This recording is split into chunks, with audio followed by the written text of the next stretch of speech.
Right after the Second World War, most school-age kids had to pick up where they started from as far back as 4 to 5 years ago.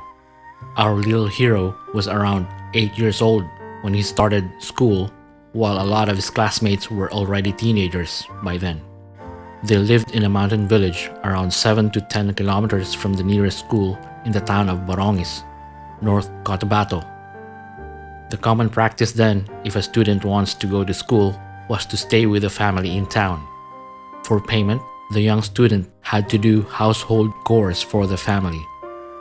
So it was that arrangement that the little boy stayed with the Quiñones family, a friend of his father's, sometime in 1946. After school, he cleaned the house or ran errands for them. Staying with the Quiñoneses also allowed him to study even more, because one of the family members was his teacher. On Fridays, the boy had to hurry back to the house in town to do the chores before heading out on his kilometers-long trek back to the mountain village where his family was. Usually, he had other kids walking with him who also were on their way home. Back then, kids were already independent and parents left them to their own devices, so nobody expected to be picked up from school and be brought back home. On this particular afternoon, he ended up going home late from school.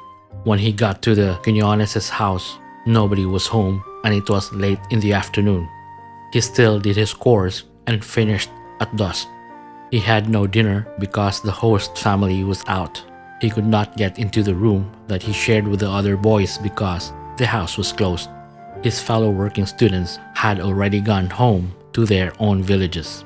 He creeped into an open shed in the yard. It was already dark and he tried sleeping on a pile of sacks, but he got scared, as any little boy would be, in the dark.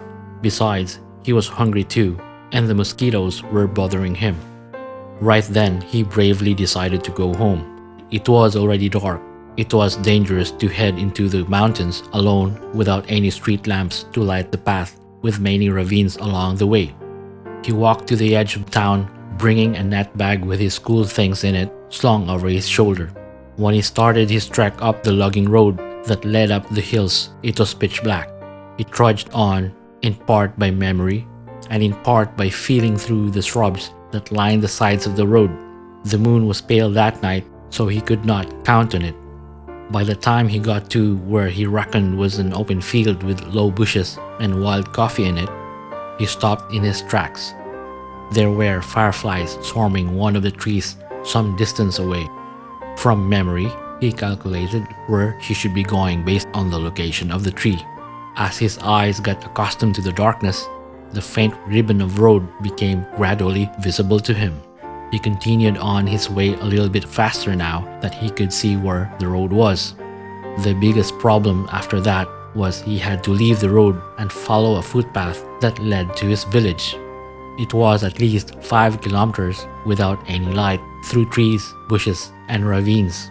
As he got to the junction where he would be leaving the road, he noticed a small swarm of fireflies circling the bushes at the precise point where he would go into the darkened footpath. He thankfully made the turn and slowly made his way up the hill. He then noticed that he could see the faint outline of the path, as if there was a tiny lamp lighting the way. He looked up and noticed one of the fireflies, an unusually large one, judging from the light it was emitting, just flying ahead of him, revealing the path.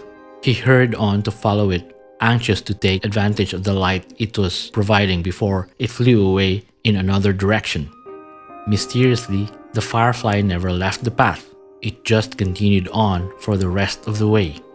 As his eyes got accustomed to the light it gave him, he walked faster since everything in front of him seemed a lot brighter. It only flew away and got lost among other fireflies swarming the trees near his family's home. For 5 kilometers, this little angel shone its light in front of a young boy walking home in the dead of night. A small miracle, no doubt. The little boy in the story was Papa when he was a school kid.